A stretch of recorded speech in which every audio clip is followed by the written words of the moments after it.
Oke, kalau ngomongin Cinta Fitri sebenarnya itu adalah awal mula banget sih. Aku terjun ke dunia seni peran.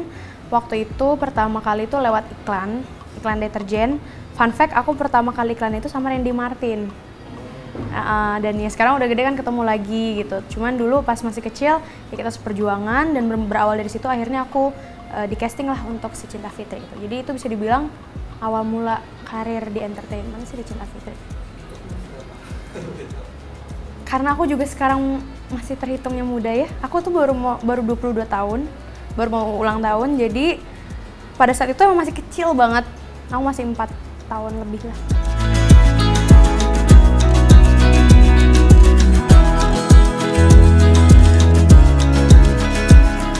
Oke, kalau ngomongin Cinta Fitri sebenarnya itu adalah awal mula banget sih. Aku terjun ke dunia seni peran. Waktu itu pertama kali itu lewat iklan deterjen. Fun fact, aku pertama kali iklan itu sama Randy Martin. Dan ya sekarang udah gede kan ketemu lagi gitu. Cuman dulu pas masih kecil ya kita seperjuangan dan berawal dari situ akhirnya aku di casting lah untuk si Cinta Fitri itu. Jadi itu bisa dibilang awal mula karir di entertainment sih di Cinta Fitri. Karena aku juga sekarang masih terhitungnya muda ya. Aku tuh baru 22 tahun, baru mau ulang tahun. Jadi pada saat itu emang masih kecil banget. Aku masih 4 tahun lebih lah. Kalau nggak salah itu 3-4 tahun deh. Karena kita udah nyampe 7 season kan. Cuman aku season 7 tuh masuknya di awal-awal doang karena ceritanya udah berubah gitu. Terus di season pertama juga masuknya di tengah-tengah. Jadi aku hitungnya total 6,5 season lah mungkin.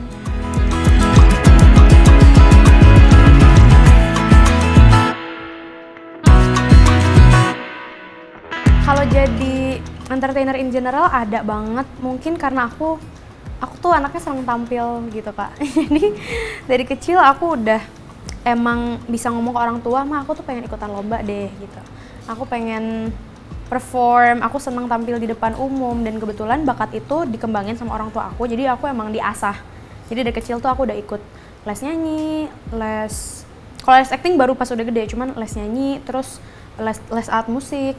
Itu udah dari umur 3-4 tahun, dari aku belum TK lah, playground tuh udah diarahin. Jadi mungkin itu ngasah mental juga ya, makanya sampai sekarang malah pengen tampil.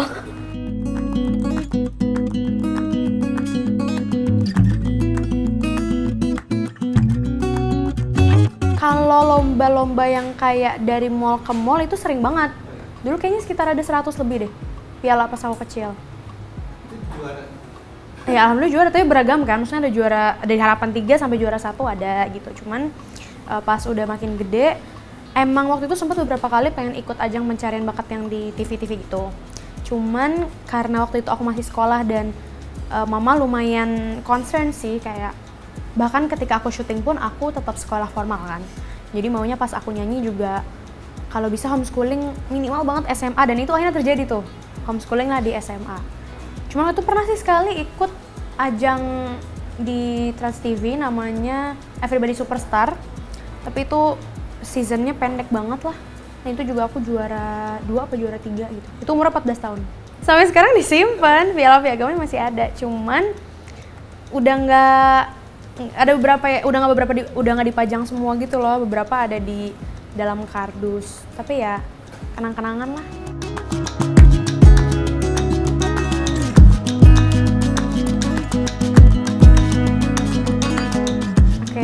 Sebenarnya menarik sih Kak, karena aku itu emang nggak ada turunan orang tua yang bisa dibilang public figure, cuman papa aku emang punya darah seni, dan di keluarganya cuma papa doang yang punya darah seni dan otodidak aja lah gitu.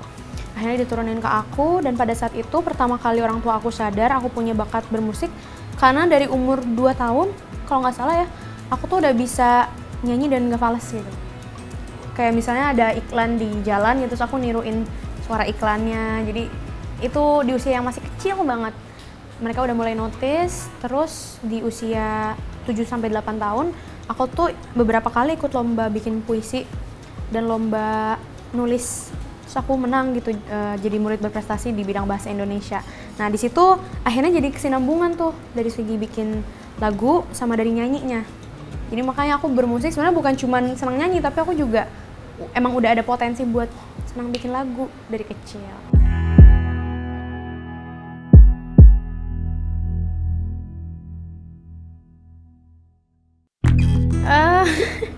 Apa ya, dulu tuh aku masih ngalamin sih Kak lagu anak-anak kayak lagu Tasya Kamila, lagunya Sherina tuh masih ngalamin. Cuman pas udah agak gede tuh kan udah mulai masuk internet, udah mulai globalisasi ya.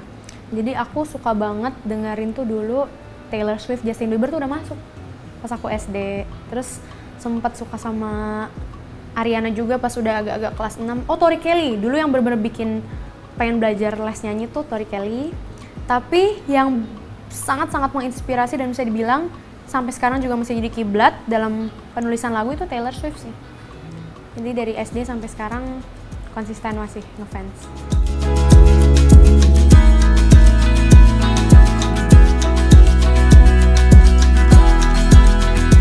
Nah, aku tuh awalnya emang ada mengalami kesulitan dalam mencari tipe suara aku tuh sebenarnya seperti apa sih, mau diarahinnya kemana, karena orang juga bermusik kan genrenya beda-beda, approach-nya juga beda-beda, dan akhirnya setelah melewati beberapa proses nyari guru vokal yang cocok, waktu itu aku sempat les private sama Om Dodi Katamsi.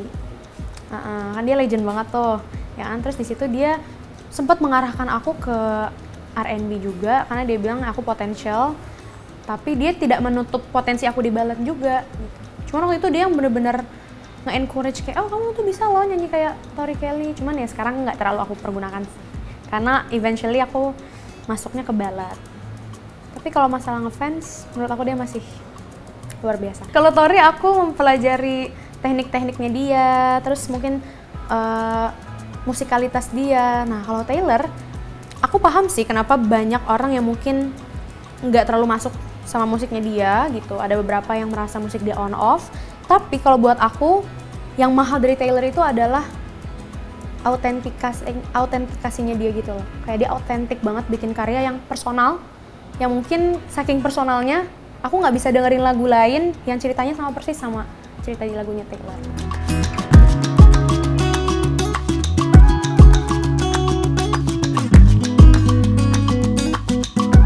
Sebenarnya ya kalau aku lihat dengan kemajuan industri musik kita yang sekarang dan guru vokal juga sudah beragam jenisnya, cara ngajarnya ini lebih mudah malah. Dulu pas aku kecil, guru vokal itu strict banget Kak, yang kayak nyanyi harus 3 jari, resonansinya harus di situ, harus bulat. Dan aku sempat ngalamin juga masa-masa itu harus nyanyi tuh yang lagu Christina Aguilera gitu.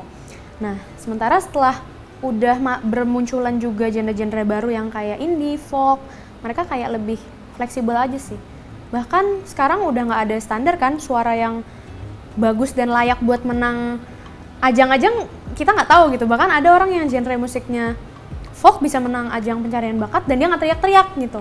Itu udah ada sekarang. Jadi kalau saran dari aku sih, kalau bisa ya kalau kalian pengen les vokal, itu bagus banget buat teknik dan buat sehari-hari kita melatih skill, melatih motorik bernyanyi kita lah gitu. Cuman kalau buat karakter, kalau bisa tetap ikutin kata hati sih. Sukanya yang kayak gimana.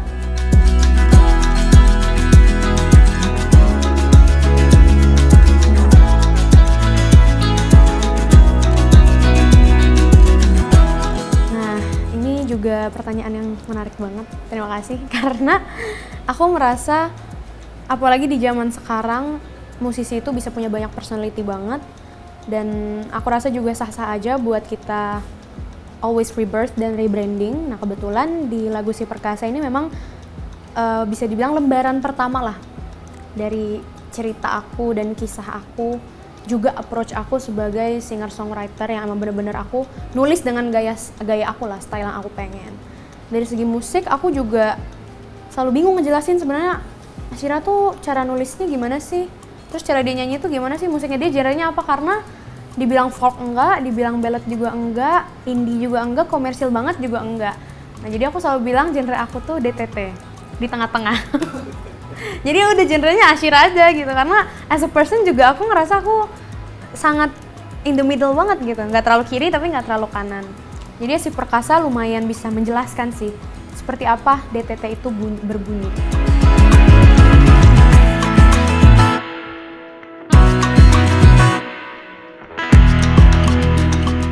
ya, karena si perkasa itu bisa dibilang membuka pintu yang baru ya, membuka lembaran yang baru dari buku aku gitu.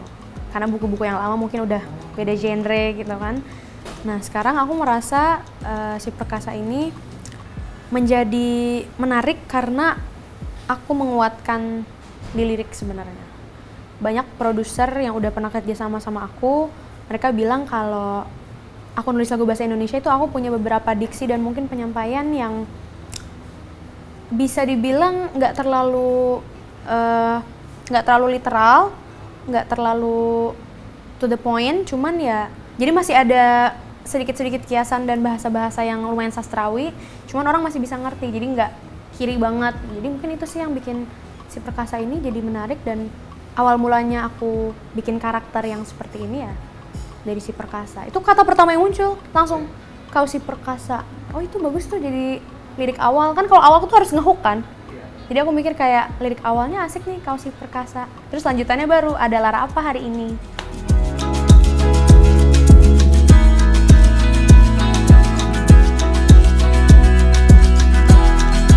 Jadi kan aku bikinnya sama Sik kan.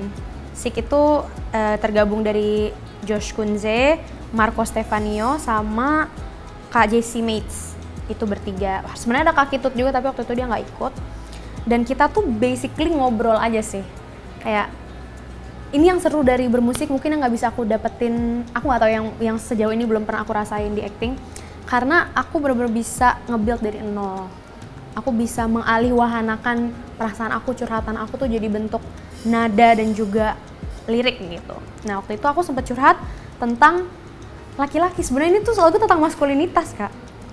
Iya, kayak kenapa sih kok laki-laki jarang ya mau nunjukin emosinya, jarang mau vulnerable ya, selalu kayak pengen jadi orang yang dinilai kuat terus. Nah sementara aku sebagai sosok perempuan kadang mau loh gitu dijadiin sandaran. Awalnya tuh dari situ. Jadilah lagu si perkasa ini yang ya untungnya pas udah jadi, pendengar sih bilangnya ini lumayan banyak interpretasinya. Jadi universal lah, bisa buat pasangan, bisa buat keluarga juga, bisa buat diri sendiri juga. Karena aku suka, ini ya inspirasi aku tuh Tulus sama Yura soalnya. Aku suka banget sama Tulus sama Yura. Jadi mungkin sedikit banyak terinspirasi dari mereka lah. Jadi aku rasa sah-sah aja gak sih zaman sekarang bikin lagu yang liriknya lumayan nyeleneh-nyeleneh. Bahkan kalau ada yang lebih nyeleneh lagi, misalkan kayak Sal Priadi kan dia lebih nyeleneh lagi kan. Tapi eventually orang-orang zaman sekarang udah mulai menerima jenis lagu apapun.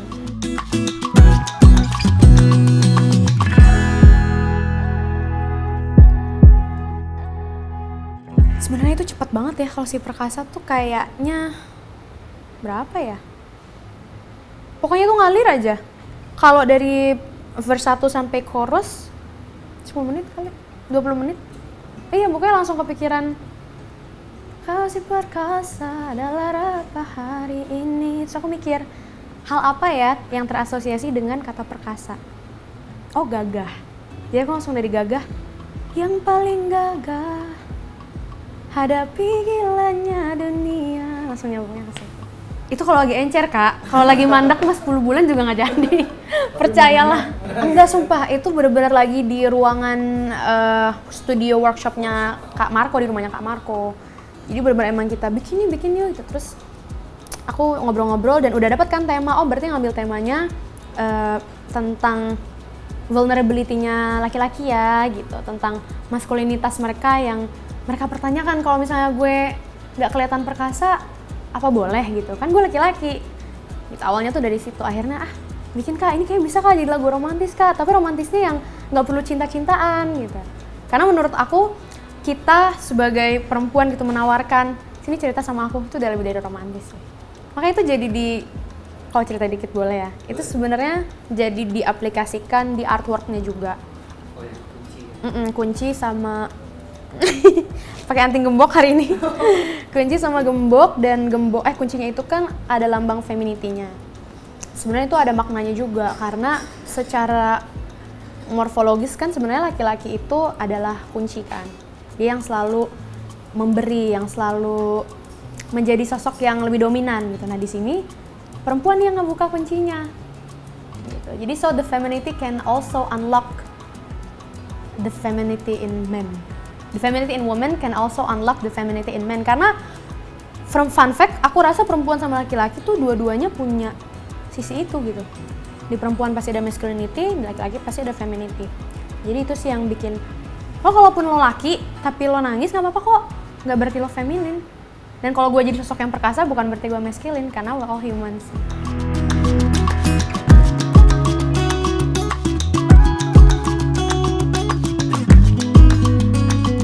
Sebenarnya yang bikin aku terharu malah aku kan bikin ini konten sendiri sih. Aku kan promo kan pasti kan posting terus. Nah, aku tuh pernah bikin satu video simple banget sebenarnya. Itu di bagian bridge. Jadi liriknya tuh yakinlah aku rumahmu, istirahatlah kapanpun engkau mau. Sebenarnya liriknya tentang ayo nggak apa-apa gitu. Yakin gue rumah lo, istirahat kapan lo mau, jangan ragu, pasti pintu ini selalu terbuka buat lo. Itu inti lagunya gitu, di bagian itu gitu. Terus aku bikin video TikTok yang kayak ada lirik biasa. Nah, captionnya aku bilang, tag orang tersayang yang mau kamu kasih lirik lagu ini. Dan aku nggak nyangka kan FYP. Terus di situ tahu nggak kak, 2.000 orang lebih nge-tag orang-orang yang dia sayang. Bener-bener kayak, misalnya dia nge-tag sahabatnya, add siapa, thank you ya udah jadi rumah buat aku. Makasih kamu sweet banget. Terus ada yang, makasih ya sayang gitu, semoga lancar ya sampai pernikahan kita. So, di situ tuh udah titik tertinggi menurut aku ya. Udah titik tertinggi aku sebagai musisi ketika orang bisa saling berbagi pesan dan menumpahkan emosi mereka tuh lewat media lagu aku. Jadi itu luar biasa banget sih. Kayak terharu gitu dan aku langsung merasa jomblo gitu. Aduh, patah tek-tekan lagi. Gue nge-tag siapa ya? Gitu. Baru berasa, iya.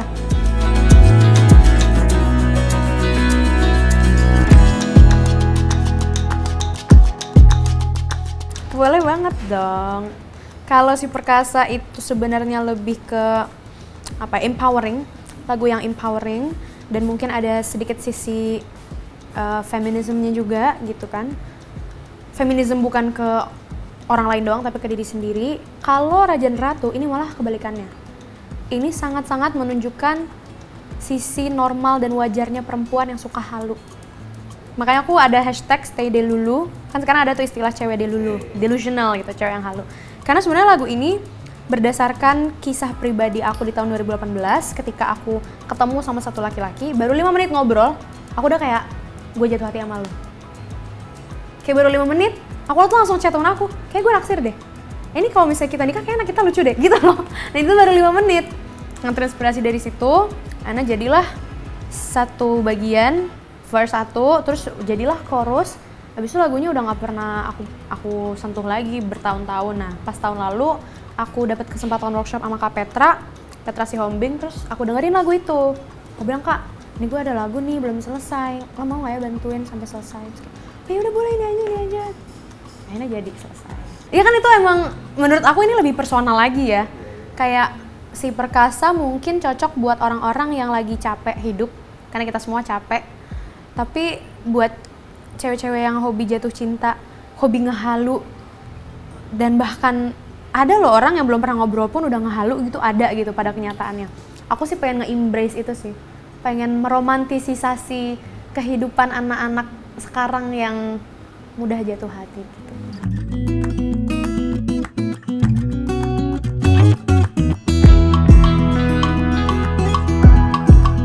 Sebut nggak ya? Jadi aku mau ada project nyanyi lah, mau ada project bermusik. Nah terus aku memang udah berkomitmen sama label aku, Kak, pokoknya di karya aku kali ini aku mau benar-benar involve ya. Aku mau turun tangan, aku mau karya ini menjadi sepersonal mungkin.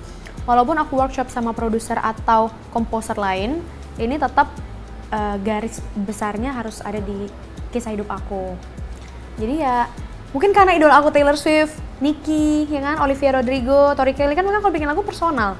Jadi aku kayak ya udah, aku juga mau nih orang-orang tahu tentang kehidupan percintaan aku, tentang apa yang aku rasakan tanpa aku harus cerita.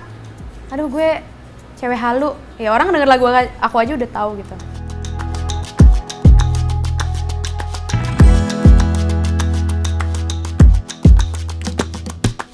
Kalau buat si Perkasa dan satu lagu lagi yang dikerjakan bersama Sik, mungkin yang aku pelajari adalah bikin lagu tuh nggak perlu ribet-ribet.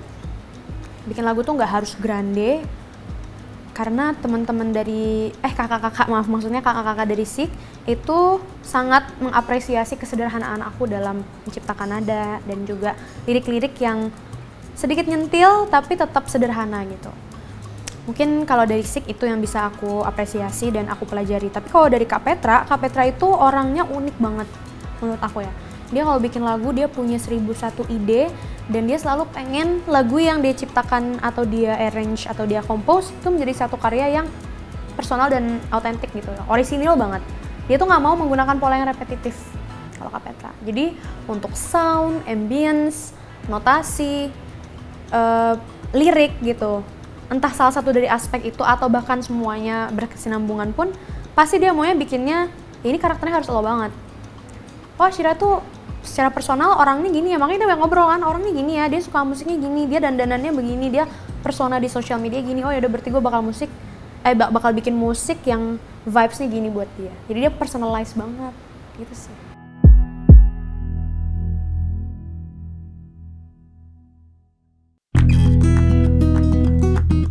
Mungkin mulai dari Indonesia dulu karena aku sangat-sangat mengagumi Niki juga, Niki Zevanya. Aku sebenarnya sangat suka dengan albumnya Niki yang Nicole. Itu kan lagu-lagu dia dari sama sebenarnya konsepnya sama kayak EP aku, inspired by Niki juga. Karena itu adalah lagu-lagu unreleased dia yang aku tuh udah ngikutin banget gitu dari zaman dia masih SMP, SMA dan akhirnya bisa dirilis dengan produksi yang lebih matang dan lebih kuat gitu secara produksi. Mungkin lagu yang aku bener-bener suka itu salah satunya Milk Teeth by Niki. Karena aku tuh suka kalau lagu punya tema. Gitu kayak lagu dia tuh temanya gigi susu kan judulnya Milk Teeth gitu. Itu basically menceritakan tentang cowok yang gue ngasih ini tapi lo maunya hal yang lain. Nah sementara kalau kita punya gigi, kalau gigi susu udah tumbuh kan akan tumbuh gigi yang baru gitu. Jadi ya itu gampang goyang. Jadi interpretasi yang nggak literal gitu aku tuh suka. Itu kalau dari Indonesia. Nah kalau dari luar itu Taylor Swift ya gampangnya ya. Apa ya lagu yang aku suka banget? Oh, Mirror Ball. Jadi dia pernah punya satu lagu di album Folklore. FYI Folklore juga inspirasi banget buat aku. Bahkan sampai ke foto artwork, fotograf artwork aku tuh aku bilang, "Kak, aku mau kayak Taylor Swift yang di Folklore ya," gitu. Saking aku look up to her banget. Nah, di situ dia menggunakan bola disco atau mirror ball itu, disco ball itu sebagai representasi dari orang yang selalu memantulkan cahayanya ke orang lain, tapi dia sendiri jadi nggak dapat spotlight. Jadi kayak dia bikin orang lain dance terus dapat cahayanya, tapi ya dia cuma jadi sesuatu yang dipantulin doang, tapi dia sendiri kalau nggak ada cahaya itu dia nggak bercahaya. Nah itu yang mengubah perspektif aku tentang penulisan lagu sih.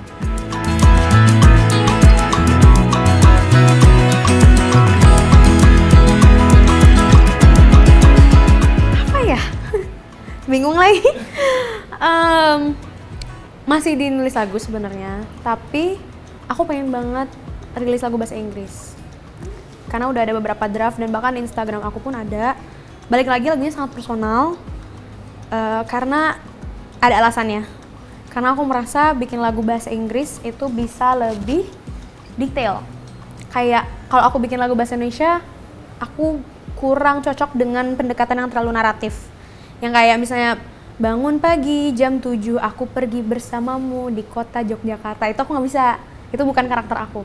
Tapi kalau bahasa Inggris bisa, mau bikin sampai nyebutin judul film apa yang terasosiasi dengan tokoh yang mau aku jadiin inspirasi itu bisa. Jadi kayaknya bakal menarik sih. Karena nggak tahu ya, aku ngelihatnya kalau lagu bahasa Inggris itu dia udah biasa menggunakan frasa-frasa yang tidak terlalu baku.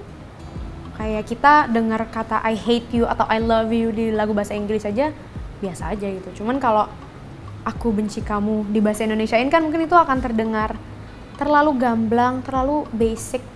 Karena mungkin di sini kita punya sastra kali ya. Kayak kita punya bahasa yang jauh lebih indah daripada bahasa sehari-hari. Jadi untuk karya seni, musisi Indonesia cenderung lebih memuitiskan lirik-liriknya.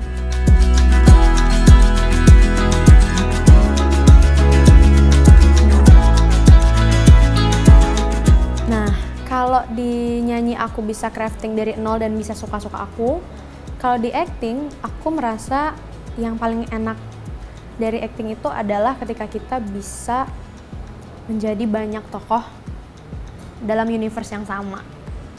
Kalau misalnya kakak nonton Everything Everywhere All at Once, kan aku suka banget tuh. Aku tuh sempet mikir, gue kalau misalnya nggak jadi Ashira yang kayak gini di sini, gue di universe lain gue jadi apa ya? Kan muncul tuh pemikiran-pemikiran kayak gitu. Nah, setelah aku sadarin, aku bisa ngelakuin semua itu. Aku possible buat jadi apapun yang nggak bisa aku lakukan. Itu ketika aku berada di seni peran. Kayak kemarin di Virgo and the Sparklings, aku jadi drummer. Pengen banget tuh aku jadi drummer. Tapi kan sebagai Ashira kan nggak sejago itu dong. Tapi Monica jago. Jadi kayak, ih, gue jadi drummer nih, terus di Pemukiman Setan, jadi atlet lari nih yang nggak mungkin rasanya aku jalankan gitu di kehidupan aku.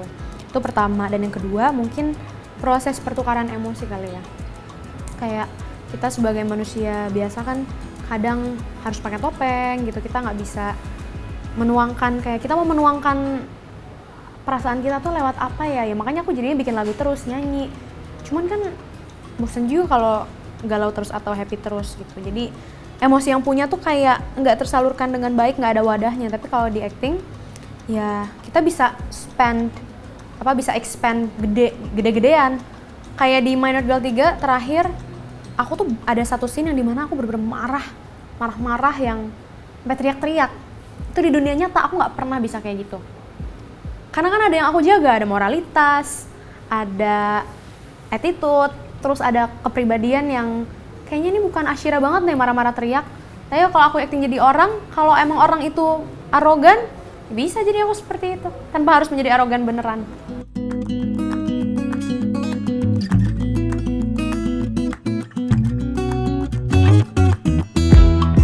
Sebenarnya banget, kalau boleh jujur, aku udah ada rencana buat bikin EP sebenarnya. Jadi makanya ini udah terschedule semua gitu, mulai dari video klip. Sebenarnya kan aku konsepnya sekarang visualizer, baru akan ada video klip di akhir, yaitu gabungan dari beberapa visualizer ini. Ini masih rahasia ya, jadi baru kasih tau di sini doang. Gitu. Cuman buat kedepannya pasti setelah EP ini aku udah mulai nyicil-nyicil sih, pengen mikirin album aku tuh mau kayak gimana. Karena aku punya mimpi untuk punya album, dan aku merasa aku bisa validated jadi seorang musisi ketika aku udah punya album, apalagi album fisik ya yang masih kaset gitu. Jadi aku masih CD gitu. Jadi aku cita-cita banget pengen bikin album. Mungkin kedepannya akan hybrid sih, bahasa Indo dan bahasa Inggris. Mungkin ini masih ya pengenalan dulu lah, karena kan pendengar aku belum terlalu tahu ya sebenarnya jati diri aku, sisi lain aku, persona aku sebagai musisi, penulisan aku tuh gimana sih, karena di lagu-lagu sebelumnya belum terlalu kelihatan. Nah mungkin karena di sini aku ngerasa potensi aku sangat digali sama produser-produser hebat tadi, jadi ya alhamdulillah jadilah nanti EP yang bakalan keluar dan semuanya dalam bahasa Indonesia. Jadi itu jadi permulaan dulu. Kalau misalnya emang works dan insya Allah dikasih kesempatan buat lanjut di industri ini, bakalan rilis yang lebih eksperimental lagi ke depannya.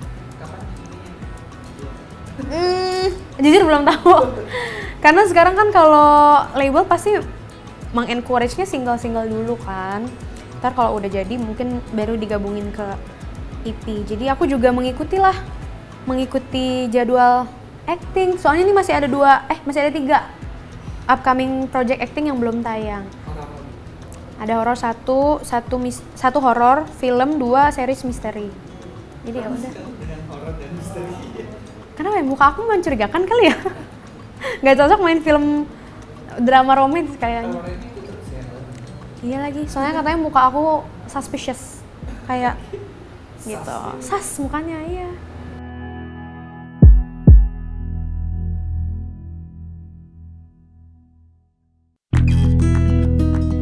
Ini mungkin agak berbeda dari cerita orang-orang, karena biasanya kalau mungkin talent-talent anak yang lain tuh emang sengaja ya rebranding. Nah kalau aku, ini awalnya random banget sih. Aku tuh dikasih tahu sama guru MTK aku. Aku lupa lagi namanya. Oh aku masih ingat namanya Bu Kori. Kalau Bu Kori nonton, jadi aku tuh pernah les private pulang sekolah gitu sama Bu Kori. Dan waktu itu nama aku masih Cila Irawan. Cuman memang si Cila Irawan ini agak lumayan bikin orang misleading. Karena dikiranya aku cucunya Ria Irawan, anaknya Dewi Irawan gitu-gitu. Jadi akhirnya sempat dibikinlah Cila Putri Irawan, karena Cila kan nama panggilan, Irawan nama papa. Jadi bukan Cila Irawan, tapi Cila putrinya Irawan gitu.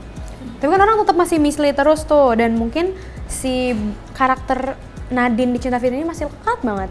Akhirnya ketika aku pindah nyanyi dan udah nggak ponian pun, orang tetap masih susah melihat aku seperti itu. Tapi nggak ada kepikiran buat rebranding awalnya. Cuman kebetulan Bu Kori itu ngasih tahu, nama kamu tuh artinya apa sih? Gitu. Random aja lagi ngerjain kan. Iya, nama aku tuh artinya Ashira Zamita, itu artinya anak yang mulia dan pandai menjalin silaturahmi. Terus katanya, ih nama kamu tuh bagus banget loh, artinya bisa jadi doa. Terus belum ada public figure yang punya nama Ashira. Kenapa kamu nggak nama artisnya, nama panggungnya Ashira aja? Bener-bener gara-gara itu aku langsung pulang, Pah kayak ganti nama aja deh. Langsung gitu. Ya udah akhirnya ganti tanpa ekspektasi, dan alhamdulillah Ashira Zamita memang membawa banyak keberuntungan, mungkin karena disebut-sebut terus. Aku beneran jadi banyak teman semenjak itu. Pandai menjaga silaturahmi kan nama dari orang tua.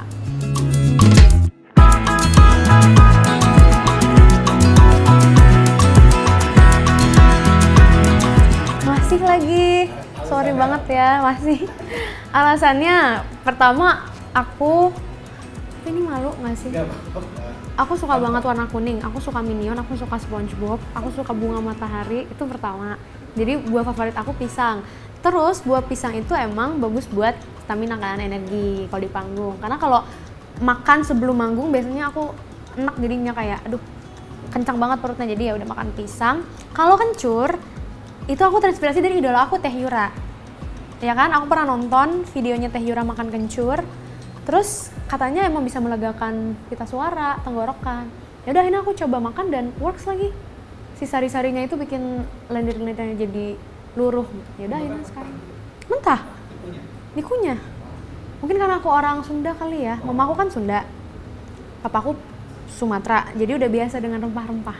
Justru aku suka dari sebelum itu. Sebelum aku makan mentah tuh aku udah suka makan seblak. Terus kayak misalnya nasi goreng harus ada kunyitnya, harus ada rasa-rasa lengkuasnya, itu emang suka gitu. Jadi pas disuruh makan kencur yang apa mentah, emang agak keset-keset sih, tapi nggak yang hoe-hoe gitu.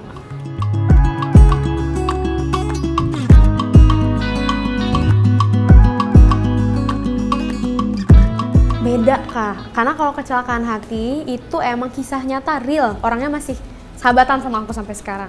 Jadi cikal bakalnya tercipta si gimmick itu, ya itu kan pasti dijadiin gimmick dong, karena aku blow up gitu. Tapi aku udah izin juga sama orang yang bersangkutan. Cuman menurut aku itu satu hal yang sah-sah aja, dan justru jadi salah satu purpose aku dalam bermusik, yaitu aku pengen orang tahu cerita aku, tapi nggak dengan lewat drama aku ngomong di Instastory curhat panjang, tapi ya lewat karya aku gitu. Karena aku kan cenderung nggak overshare ya, orang nggak tahu sebenarnya siapa sih mantan-mantan aku, mantan gebetan aku, kehidupan pribadi aku, apa yang aku rasain sebagai seorang Ashira gitu. Mereka kan tidak pernah tahu. Jadi ya karena aku jarang menyuarakan itu, ya aku keluarkanlah si lagu Kecelakaan Hati. Jadi orang tahu, oh Ashira ternyata pernah friendzonin orang ini, pernah di friendzonin orang ini, pernah ngehaluin cowok ini, tapi aku nggak pernah ngevalidasi. Jadi biar aja mereka cari-cari sendiri gitu. Itu pertama. Tapi kalau di Si Perkasa, ya itu udah mulai sih. Udah mulai mikir yang, aduh gue pengen deh gitu lagu ini lebih well known lagi, tapi dengan cara apa? Dengan cara yang tetap ada isinya gitu. Jadi kalaupun itu adalah sebuah gimmick sah-sah aja, tapi kalau gimmicknya tidak ada bobotnya sama sekali, itu aku nggak mau lah. Jadi kalau bisa tetap berimpact positif buat orang. Kalau boleh jujur ya, dulu aku bikin lagu itu bener-bener buat audience. Kayak, oh kalau kita bikin lagu gini, kayaknya orang bakal relate deh, ini bakal banyak yang suka. Nah kalau sekarang, aku lebih mengedepankan, gue akan menggodok dan nge-shape cerita gue sedemikian rupa, biar gimana pun ceritanya, cerita yang gue sampaikan bisa jadi hal yang relate dan menarik buat orang. Gitu, karena banyak sekali, faktanya ya, banyak sekali anak-anak seumuran aku tuh yang merasa pengen punya temen gitu. Aduh gue ngerasain jadi cewek halu nih, aduh gue suka sama orang tapi belum kenal orangnya. Siapa yang ngerasain kayak gini lagi ya? Oh Ashira ngerasain juga ternyata. Aduh sama nih gue sama dia. Jadi kita berbagi suka dan duka itu lewat cerita yang aku jadiin lagu. Lebih ke situ sih sekarang. Sebenarnya ini cheesy banget sih. Mungkin orang kalau denger kayak alah apa. Cuman aku selalu bilang bahwa titik tertinggi aku berkarya, entah di musik atau entah di acting, seni peran gitu ya, aku pengen bisa create a good impact buat orang. Dan aku balik lagi ke faktor mencari teman itu tadi, karena bukan cuman aku yang merasakan hal seperti ini, jadi aku pengen menjadi representasi jadi orang. Ketika orang nonton aku, terwakilkan banget nih bisa jadi anak rantau, karena aku bisa menuangkannya dalam karakter aku dengan rasa dengan emosi yang aku tampilkan di kamera gitu, di depan kamera. Terus kalau di musik, aku bikin lirik, aku nyanyi pakai feel, bener-bener aku hayatin banget. Orang aduh iya lagi gue ngerasain nih apa yang dia rasain, dan akhirnya mereka merasa tersuarakan dengan apa yang udah aku hasilkan. Itu sih, aku pengen menjadi tokoh yang bisa merepresentasikan apa yang sebenarnya teman-teman rasakan, tapi mereka nggak bisa nyampein, jadi perantaranya lewat aku.